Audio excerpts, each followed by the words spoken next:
네, 대검 감찰부장을 지냈던 한동수 변호사 모셨습니다. 어서 오세요. 안녕하십니까. 이춘재 한겨레 논설위원 모셨습니다. 어서 오세요. 네, 안녕하세요. 조태영 전 국정원장이 죄송합니다. 간밤에 구속이 됐습니다. 두 분의 평가를 간단히 듣고 오늘 본 주제로 넘어가겠습니다. 어떻게 평가하십니까? 당시 이제 홍장원 국정원 1차장을 기억하는데요. 당시에 이제 12월 6일 날 조선일보의 단독 보도였나요? 이 10명의 체포 명단 10여 명이죠. 그때 뭐 우원식, 이재명, 한동훈, 박찬대, 정청래, 김민석, 김민웅, 네네. 또 노총위원장, 뭐 김어준 이런 등등의 체포하라는 지시를 윤석열로부터 직접 받았다는 것들이 폭로되면서 계속 그 체포 움직임들이 이제 움직이기 시작했죠. 여인영 방첩사령관한테 받았다고 한 거죠. 홍장원 그렇죠. 전 차장. 그리고 방첩사에도 그 체포 협조라는 것들 전달도 하고 그 기억해 봅니다. 뭐 마땅히 그 이렇게 국정원의 역할, 커다란 내란 주도 세력의 입장에서 보면은 법무부, 뭐 행안부, 국정원, 군 이런 역할 중에 그 국정원 책임 부서 국내 정치에 관여를 한 거죠. 그렇죠. 네. 네. 그래서 이게 사필 규정이고 원래 사실은 국정원장 구속이 상당히 큰 뉴스인데 워낙 이 내란 사건은 거물들이 많아서 별로 크게 다뤄지지도 않는 것 같긴 한데 저는 그 조태영 국정원장이 뭐 법정에서 했다는 얘기 뭐 대통령을 제대로 모시지 못해서 뭐 보필하지 못해서 이런 일이 벌어져서 죄송하다 이런 식으로 얘기했다는데 국정원장은 이제 뭐 이미 진작인지 그랬습니다마는 대통령을 보필하는 게 주요 목적이 아니고 국가의 안위를 관리하는 게 국정원장의 주된 임무죠. 그러면 이런 일이 터졌을 때 당연히 국회에 보고하고 이런 비상계엄을 막으려고 노력을 했어야 되는 게 맞는 건데. 근데 아무튼 그러면 두 분의 그 평가는 사필 규정이다. 사필 규정이다. 실체 진실이 점점 접근해가는 거죠. 네. 근데 네, 그 이 영장 전담 판사가 전에 박성재 전 법무부장관 영장을 기각했던 그 판사가 맞습니까? 그렇죠. 그래서 좀 우려가 있었는데 예. 이번에는 발부를 했네요. 네. 네. 박성재 전 장관 관련해서 또 재청구 소식이 어제 전해진 건 좀 이따 좀 짚어보고. 네. 자, 이 대정동 사건 항소 포기를 둘러싼 논란이 지금 있는데 일단 두 분의 총평부터 좀 듣고 하나하나 좀 따져보죠. 한동수 변호사는 어떻게 평가하십니까?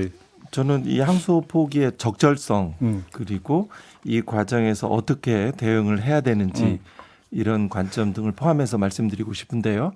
사실 이 항소는 뭐 항소를 해도 되고 안 해도 되고 뭐 이렇게 저는 그런 생각을 합니다. 왜냐하면 1심 판결에 좀 불충분한 점들이 존재하긴 합니다. 예를 들어서 항소 이유에 대해서 순회부란 표현을 썼어요. 피고인 유동규에 대한 양형 이유에 대해서 성남 순회부. 예, 성남 순회부. 네. 그 양형 이유는 사실 엄격한 증명을 통해서 나온 사실 인정도 아니고 또 합의부 전체 실질적인 합의가 이루어지지 않는 경우에 따라서는 재판장 1인이거나 주심판사 1인의 이 부정확한 표현일 수도 있는데 이런 부분들은 명확하지 않은 측면들도 있고요. 또 한편으로 보면 그래서 불충분한 점에 대한 그 정확한 교정들에 필요한 점도 있고 또 한편으로 보면 또 이렇게 이득액과 손해액을 이렇게 막 일치시키는 것처럼 모든 이득을 손해라고 한 것은 애초에 무죄 날 사안들이었는데 불특정 문제 이런 부분 입장에서 또 검찰의 입장에서 보면 또 유죄 판결을 받고 일정 부분 구형량보다 또 높아졌기 때문에 결국은 예를 들어서 공소심의위원회라는 절차가 있거든요. 검찰 내 대검 예규상 들어갔으면 뭐 해도 되고 안 해도 되고 뭐 이런 식의 결론이 될 수가 있는데 왜 이것들이 문제가 이렇게 증폭되는지 여부에 대해서는 그 결국은 검찰개혁 저지를 위한 뭐 최후의 그 소수 검사들의 뭐 준동이라고도 표현하기도 하는데요. 이런 찻잔 속의 태풍이 아닌가 싶은 생각도 들고 다만 이 부분에 대해서 그냥 왜냐하면 또 20대 국회하고 성격이 좀 달라졌잖아요. 내란한 경험한 세력이기 때문에 우리 국민의 심적 상태와 그 사회 태세와 이런 연대들이 예전하고 다르기 때문에 차찬 속의 태풍이고 다만 주의할 점들은 이런 부분에 대해서 그대로 방치하고 이렇게 미온적으로 대처하면 그 검찰 조직의 정치 검사들의 속성상 계속 그 틈을 파고들면서 하기 때문에 이 지점에 있어서 이런 방법도 좋을 것 같아요. 그 과연 외압이 존재했었냐? 외압은 존재하지 않죠. 그러니까 그게 더 상식적이죠. 대통령실 입장에 재판중지법에 대해서 우리를 정치판에 이렇게 끌어들이지 말라라고 언명할 정도로 그런 입장을 취하고 있는데 이런 과연 외압이 있는지 한번 살펴보자. 그리고 수사 과정에 인권 침해 상황이 있는지 제대로 한번 살펴보자라는 형태의 어떤 특검 등도 특검을 통한 적극적인 대응도 검토해 볼 만하다는 일단 생각에 이르렀습니다.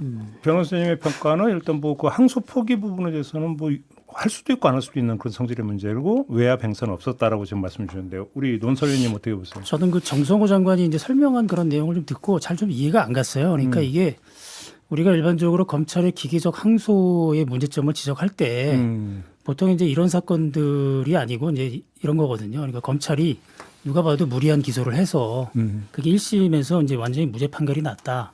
그럼에도 불구하고 이쪽을 괴롭히려는 목적으로 이제 항소를 하잖아요. 그거는 명백하게 피고인을 괴롭히려는 목적의 항소인데 이런 항소는 왜 하느냐? 사실은 이재명 대통령도 지적한 게 이제 그런 문제점을 지적했다고 다들 이해를 하죠. 네. 기반적으로. 근데 대장동 사건은 지금 그런 사건과는 조금 거리가 멀잖아요. 그리고 특히 이제 대통령 연관성 이런 부분 때문에 어떻게 보면은 오히려 이런 부분은 그냥 검찰이 항소한다고 하면 그냥 항소해라.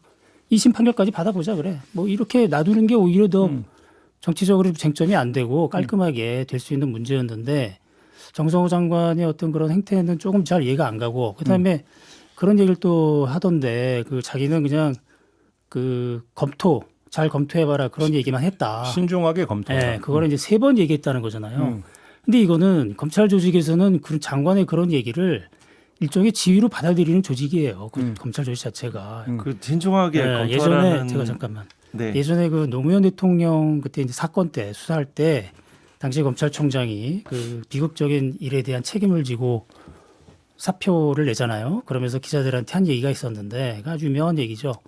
뭐 수사지휘권을 꼭 문건으로 하느냐? 그 천만의 말씀이다. 문건으로 하지 않는 수사지휘, 전화로 하는 수사지휘가 부지기수다. 그때 그런 얘기를 했었거든요. 그러니까 검찰 조직은 이 장관이 여러 가지 뭐 딴 간부라든가 또는 전화를 해서 여러 가지 검토 의견 이런 자체를 지휘로 받아들이는 그런 조직이에요. 옛날부터. 그러니까 지금 노만석 대행이나 뭐 이진수 차관이나 여러 가지 검찰 출신 간부들이 받아들이기에는 장관이 지금 그리고 또 더군다나 실세 장관 아니에요. 정성호 장관이. 그 사람 그 직위에 있는 장관이 3번이나 그런 검토에게 얘기했다면 당연히 수사지휘로 받아들이겠죠. 문건으로 안 했을 뿐이고. 그 부분은 제가 좀 정성호 장관은 또 법무부 법사위원을 또 오래 하신 분이기 때문에 이런 생리를 잘 알았을 거라고 봐요. 근데 예. 그 부분은 제가 좀 견해를 좀 달리하는데요. 신중하게 검토하라는 취지를 검찰 조직이 그렇게 이해했을 거라고요?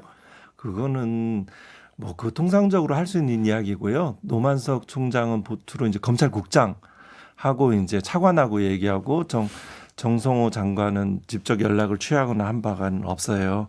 그래서 이 부분들은 심지어 그 정치 검사들은 그 말의 취지와 어떤 것까지도 다 파악할 수 있는 사람들이에요. 제가 대검에서 정치 검사를 상대하는 방법 중에 하나가 중요 사건에 대해서 보고 결재가 올 때는 네 알겠습니다. 바로 결정을 하지 않고 이런 부분들의 것들을 제가 받아들였는데 예를 들어서 뭐 기대되는 것은 그래 검찰에서 법과 원칙에 따라 결정하라.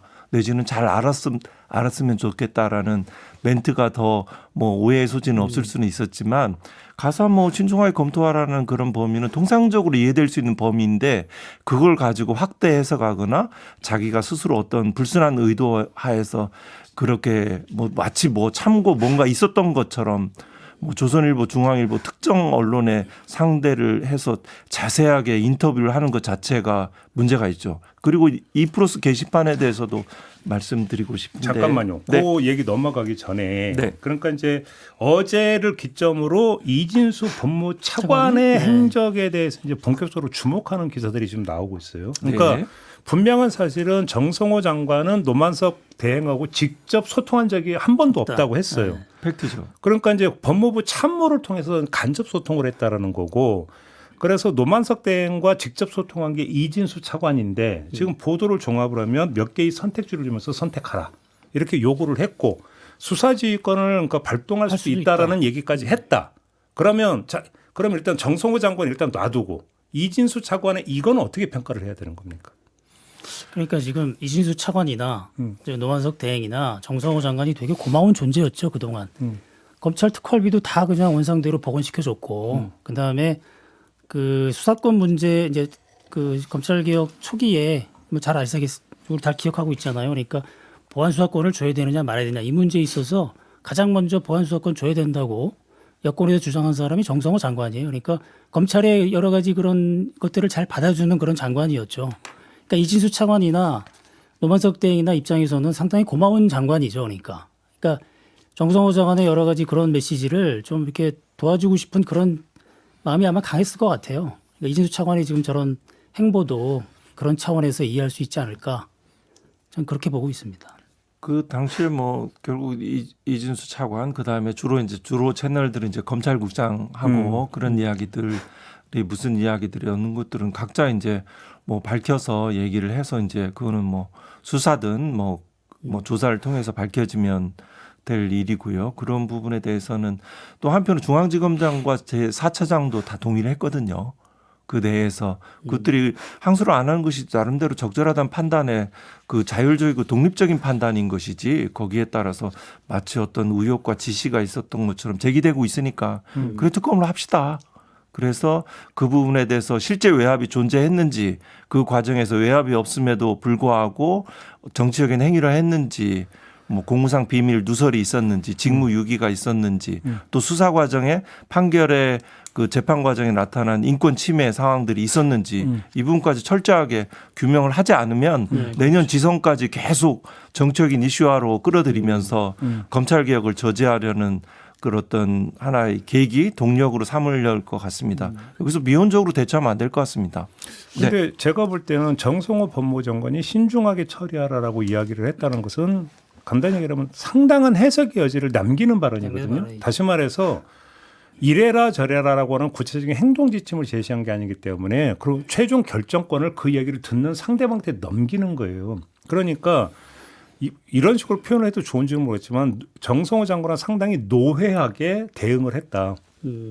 그렇게 놓고 본다면 정성호 장관을 외압의 행사 주체로 직접 설정하는 것은 약간의 비약이 있는 부분이 있고 다만 법무부 참모들에 의한 어떤 과잉 해석에 따른 과잉 행동 내지 노만석 대행의 또한 과잉 해석의 부분 이거는 다른 각도에서 다른 범죄에서 검토해 볼 사안 아니에요. 이렇게도 정리해 볼 수 있을 것 같아요. 정확하게 객관적으로 분석을 검토를 해드리신다는 생각이 있습니다. 동의합니다.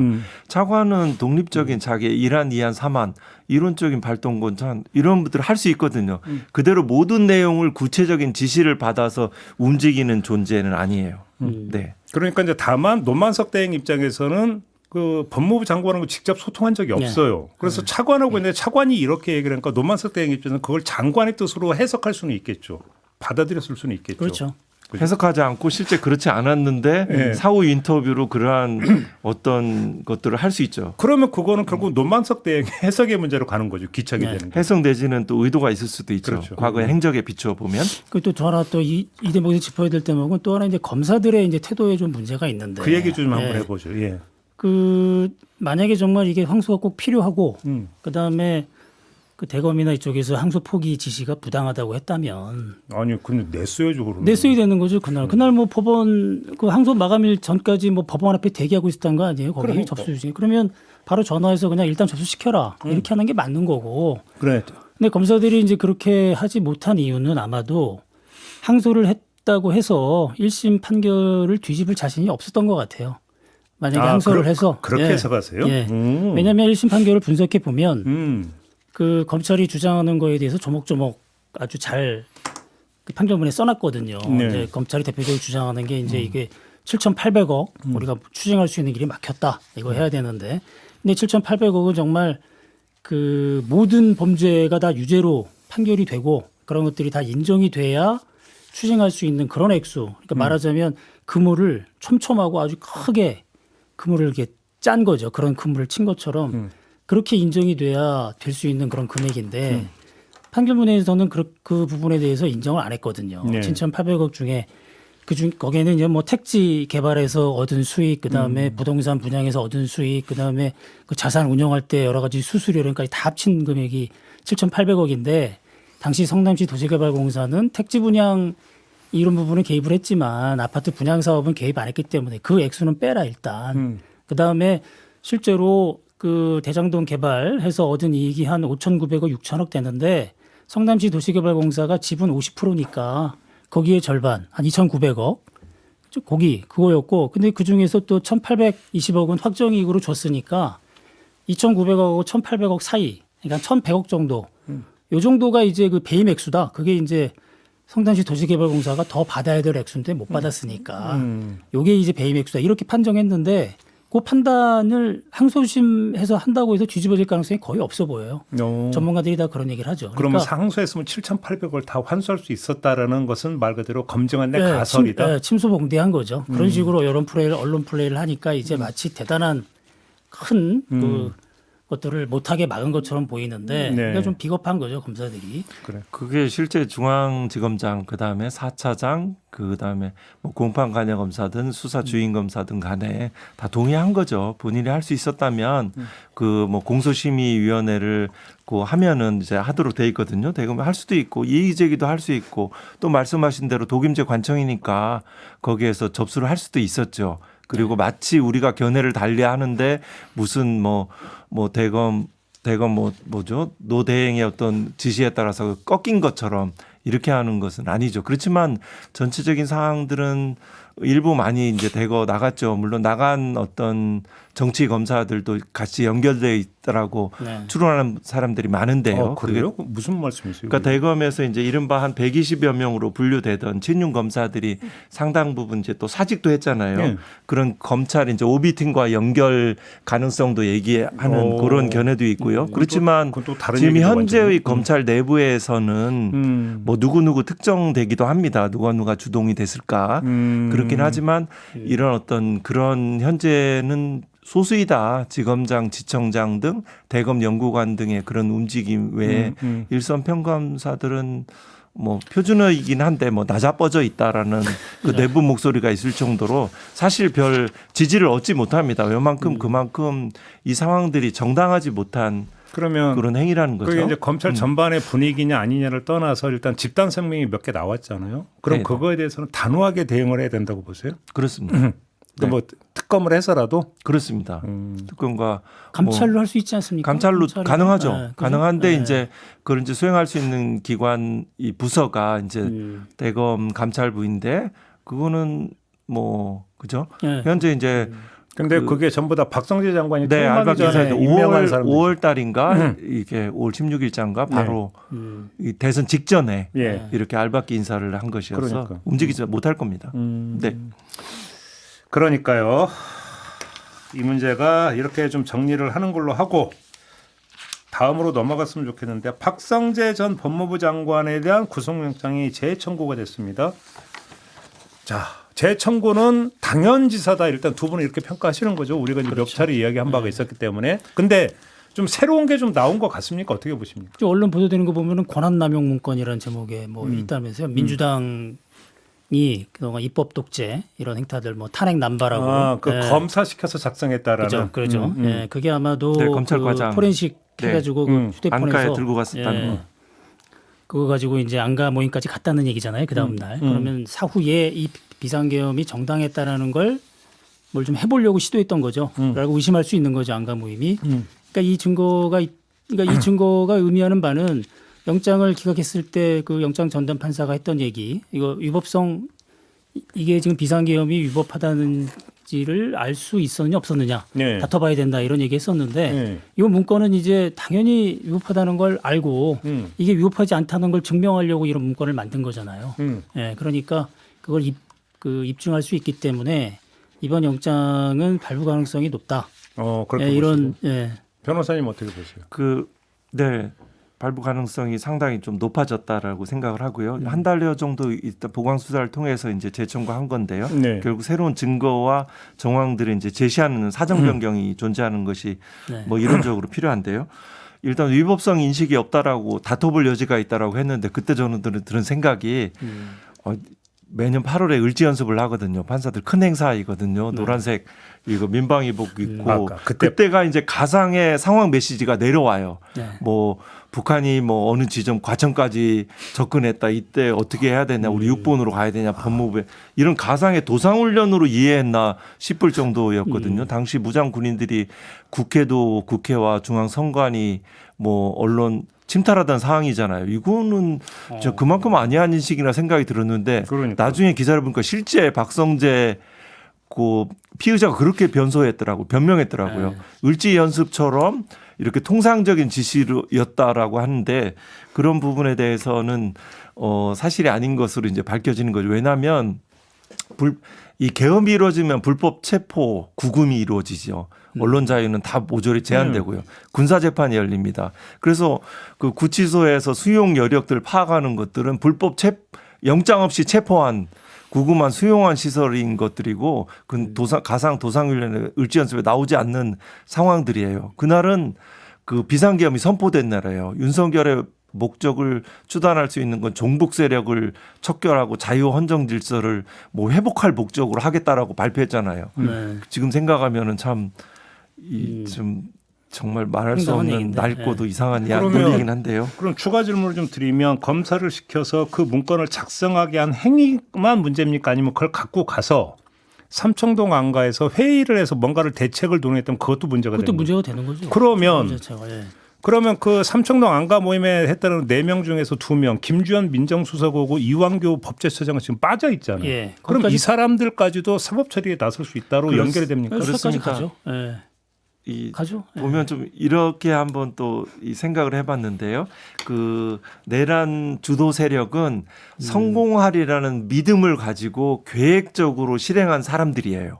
그렇죠. 그러면 이거를 이제 정부 각 부서와 역할을 생각을 해보면 법무부의 역할이 있고 대검의 역할이 있고 군경의 역할이 있고 또 대법원의 역할이 있어요. 네. 계엄은 말씀드린 대로 영장 없는 체포, 구금, 악수, 언론 자유의 제한, 국회 기능의 뭐 이런 거 해산, 뭐 이런 부분들이 있는 거죠. 이런 부분들을 보면 말씀하신 대로 그 지금 안가라고 표현되는 건 법제처도 거기에 포함되거든요.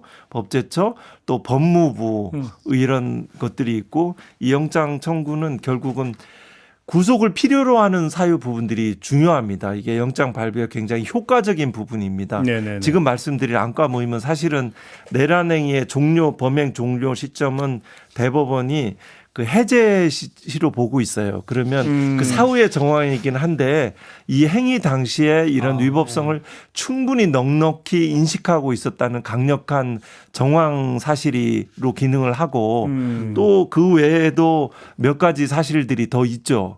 그때 그 중요한 지점 중에 하나가 대검 과수부의 선임 과장이 방첩사 네네. 예. 에다가 전화를 해서 가라고 한다. 가라고 했다. 네. 국회에서 위증한 거죠. 거기서 먼저 전화했다라고 했는데 그 대검에서 먼저 전화한 거잖아요. 그러면 그 당시에 이 강력하게 수사 혐의점이 심우정이 그걸 어떻게 알았느냐. 과수부장 단독 할 리는 없거든요. 심우정은 누구한테 받았냐. 그러면 당시에 법무부 장관이 법무부를 장악하고 있었으니까요. 그날 회의도 열렸잖아요. 그 심우정과는 긴밀히 소통하는 사이예요. 그러면 이런 오더들을 받고 이 상황에 따라 심우정의 지시로 이루어졌을 가능성 이런 부분들에 대해서 결국 대검에 대한 수사가 이루어져야 하는 길목이고 또 마찬가지로 대법원도 그 체포 구금 재판과 관련해서 필요하니까 당시 대법원에서 회의의 진상들을 살펴보는 그 중요한 계기죠. 그러니까. 추가 수사의 필요성이 있다는 거죠. 박성재 전 장관의 영장 발부 여부가 결국은 수사 확대를 그렇죠. 가르는 중요한 하나의 분기점이 될 수가 있습니다. 수사 확대와 그 총체적인 내란의 그렇죠. 이 전모를 밝힐 수 있는 그렇죠. 네 그렇습니다. 왜 그러냐면 꼭 필요합니다. 그 이제 저 검사 출신 과장시켜 갖고 문건 작성하기 위해서 그걸 들고 갔다 스마트폰에 담아서 이것만이 아니라 그때 그 CCTV에 보면 이상민 행원장에 빨간 파일 들고 예, 그것도 오는 있고. 장면도 지금 예, 나왔다는 거잖아요. 나왔다는 영상에. 거죠. 네. 예. 그러니까 회의하러 갔다라는 게 지금 방증이 되는 거잖아요. 사후 대응 모임이죠, 그러니까 일종의. 그렇죠. 그렇게 의심이 되는 거고. 대책 모임이 있었던 거죠. 예. 그러니까 이제 박성재 장관의 영장 뭐 발부냐 기각이냐 그걸 뭐 관계없이 아마도 특검에서 김주현이나 그 이완규. 이완규에 대한 여러 가지 혐의에 대한 결론은 낼 거예요. 그렇죠. 안 낼 수가 없죠. 지금. 그렇죠. 예, 상당히 네. 의심이 있으니까 그리고 이제 그런 얘기를 하던데 특검 쪽에서 나오는 얘기는 여러 가지 이제 박성재 장관이 한번 영장이 기각되고 나서 이거를 그냥 영장 재청구하기 위해서 여러 가지 증거들을 확보하는데 상당히 좀 어려움이 있었던 것 같아요. 그럼에도 불구하고 이제 최근에 나왔던 그런 문건, 그런 증거들이 나오니까 좀 그 의외의 수학이 있었다 이런 식의 직접 얘기를 하잖아요. 그 정도로 돌파구가 좀 마련된 것 같아요. 그래요. 그러면 네. 안가 모임에 대한 수사도 확대가 되겠죠. 하나 중요한 이제 영장 발부 여부 판단할 때 중요한 사정 중에 하나가 일반 이적죄 노상원 수첩에 대한 해석 이 부분도 영향을 미칠 것 같습니다. 해독이 됐다는 거잖아요. 네, 한 노상원이 페이지가. 23년 10월에 군 인사들을 예, 미리 맞습니다. 또 예. 맞아요. 했다는 거 아닙니까? 맞아요. 그 해석됐다는 중요도 범행 동기와 그 사전에 계획된 행위라는 것들 예. 예. 이런 부분도 중요한 정황 중에 하나일 것 같습니다. 맞아요. 그리고 네. 여인영 메모 이번에 나왔지 않습니까? 예. 그 맞아요. 일반 이적죄 기소하면서 여인영 메모가 나왔는데 그 내용에 이제 드론 관련 맞아요. 그 나오잖아요. 일상화. 예, 그게 이제 노상원 수첩에서 나오기 때문에 노상원 수첩에서도 이제 그 무인기 이용한 그런 대목들이 나오거든요. 그러니까 우리가 그동안 저쪽에서 내란 세력이 주장하는 게 노상원 수첩이 완전히 호명랑한 내용 아니냐, 망상이다 이렇게 얘기했었는데 신빙성이 상당히 높아진 거죠. 그렇죠. 이 여인용 메모에 따라서. 그러니까 거기에 나오는 여러 가지 그 정말 끔찍한 뭐 정치인 수거, 그다음에 뭐 어떻게 없애버리고 이런 대목들이 있는데 정말 안타까운 얘기입니다만 그게 사실일 가능성이 상당히 있는 거예요 지금. 그러니까요. 그러면 내란 특검이 정리했던 어떤 그 내란 그 모의의 어떤 기점을 2024년 3월로 잡았었는데 예, 그게 아니라 그 이전 이전에. 해 10월 최소한. 장성 그렇습니다. 최소한 그죠? 그렇죠. 예, 최소한 장성 거기로 인사 더 있고. 거슬러 올라간다는 얘기가 되는 거예요. 예. 그렇습니다. 그러니까 그걸 거꾸로 얘기하면 이제 야당 탓을 했잖아요 그동안 이 야당이 무슨 뭐, 예산 삭감이니 탄핵했니. 탄핵했다느니 이제 그건데 그건 정말 윤석열이 얘기한 그 얘기들은 정말 그냥 일반적인 핑계일 뿐이죠. 그렇죠. 예, 기점이 맞아요. 올라가면 그게 다 그렇죠. 무너져 버리는 거예요. 그렇습니다. 그리고 재판하는 판사들의 어떤 그 기준 중에 중요한 것 중에 하나가 공범자들의 균형 문제가 있거든요. 그러면 지금 이상민 장관 같은 경우에는 제가 각 부서별로 행위 분담, 역할 분담들을 말씀드렸는데요. 마찬가지로 이상민 장관은 MBC, JTBC에 대한 단전 단수 지시라는 그 내란과 관련된 역할을 내란 주요 임무 종사자로 구속 기소되지 않았습니까? 그러면 이 박성재 법무부 장관이 한 역할은 이 중하면 훨씬 더 중하했지 훨씬 경하지 않거든요. 그러면 그 처우에 불균형 문제가 발생합니다. 그렇죠. 뭐 영장 담당 그 판사께서 많은 경력이 있으니까 법대로 정의의 관념에 부합되도록 그 결정해 주시라고 믿습니다. 네. 알겠습니다. 그게 이 그 한 사람의 영장 발부 여부를 떠나서 이게 수사 전체에 미치는 영향이 얼마나 큰가. 그렇습니다. 바로 이걸 짚기 위해서 요 말씀을 드렸다. 여기까지 말씀을 드리면서 오늘 이야기는 좀 마무리하겠습니다. 두 분 수고하셨고요. 저도 물러가겠습니다. 고맙습니다. 네, 감사합니다. 수고하셨습니다.